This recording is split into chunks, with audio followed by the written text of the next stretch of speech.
Sabe aquela sensação de que o cérebro tem tipo umas 50 abas abertas ao mesmo tempo?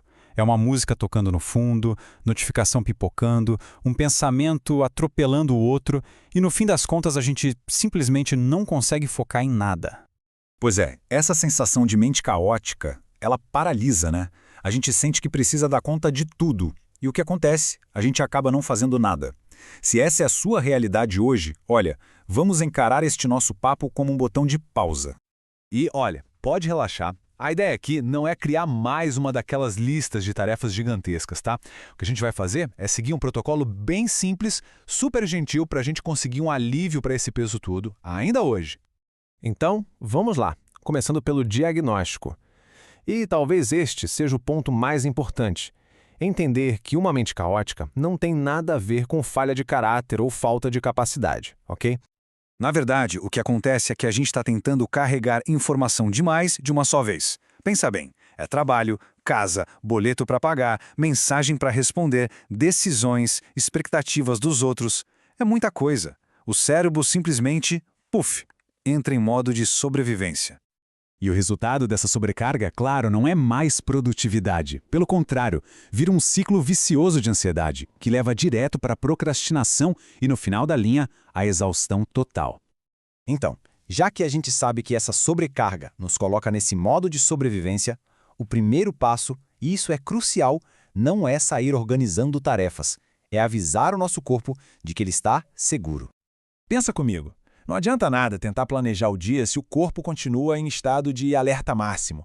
Quando a mente está nesse caos, biologicamente a gente está em modo de luta ou fuga. Por isso, o começo de tudo é pelo corpo. Vamos fazer um exercício bem rápido? É a técnica 4-7-8. Primeiro a gente inspira pelo nariz contando até 4, segura o ar contando até 7 e agora solta bem devagar pela boca contando até 8. Isso. Vamos fazer só mais uma vez. Essa respiração é super simples e ajuda a baixar o cortisol, sabe? Traz um pouco de clareza de volta para o cérebro. Pronto. Com o corpo um pouquinho mais calmo, agora sim a gente pode ir para o segundo passo, que é esvaziar a mente. Tem uma ideia que eu acho genial. A nossa mente foi feita para ter ideias e não para ficar servindo de depósito para uma lista infinita de tarefas pendentes. Faz todo sentido, né? Então, o que a gente vai fazer é um despejo de cérebro. Pega aí um papel ou abre o bloco de notas do celular mesmo. E agora a tarefa é simples. Escreva absolutamente tudo o que está passando pela sua cabeça. E olha, sem organizar, sem filtrar, sem julgar, combinado? Pode ser, tenho que pagar aquela conta, preciso comprar ração para o pet, tô com uma baita preocupação com aquele projeto. Acredite, enquanto essas coisas estão só na cabeça, elas são só ruído. Quando a gente coloca no papel, elas viram itens que a gente pode gerenciar. É um alívio físico mesmo, sabe? Tirar esse peso de dentro. Ok, agora dá uma olhada nessa lista. Sabe qual é o erro mais comum nesse momento? É olhar para tudo isso e querer fazer tudo de uma vez para tentar compensar o caos. Por favor, não faça isso. Hoje, a nossa regra de ouro é sobreviver com qualidade. E para ajudar a priorizar, tem uma pergunta-chave, um filtro mágico. É só se perguntar: o que, se eu não fizer hoje, vai me criar um problema de verdade amanhã? Essa pergunta ajuda a separar o que é urgente do que é só barulho. Por exemplo, uma conta que vence hoje. Opa, isso sim. Organizar aquela gaveta da bagunça? Com certeza não. Responder um e-mail que é para ontem? Sim, isso também. E aqui vem o pulo do gato para hoje. Escolha só 3 coisas. Isso mesmo, apenas 3. O resto pode esperar. Aliás, o resto deve esperar. A gente chama isso de dia mínimo viável. É tipo o essencial do essencial para garantir que amanhã a situação não piore, sabe? Muito bem. Agora, o último passo prático. Vamos dar uma olhadinha no nosso ambiente. É que mente caótica e ambiente caótico costumam andar de mãos dadas, né? Mas calma, não é dia de faxina pesada.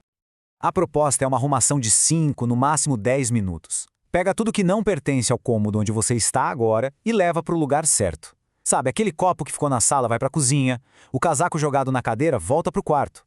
O objetivo aqui não é perfeição, é só tirar o ruído visual da sua frente. Um ambiente um pouquinho mais em ordem já traz uma paz imediata para o cérebro. E agora vem a parte mais importante de entender. O objetivo de tudo isso que a gente fez não é arrumar mais trabalho pra gente. Esse protocolo todo funciona por uma razão muito simples.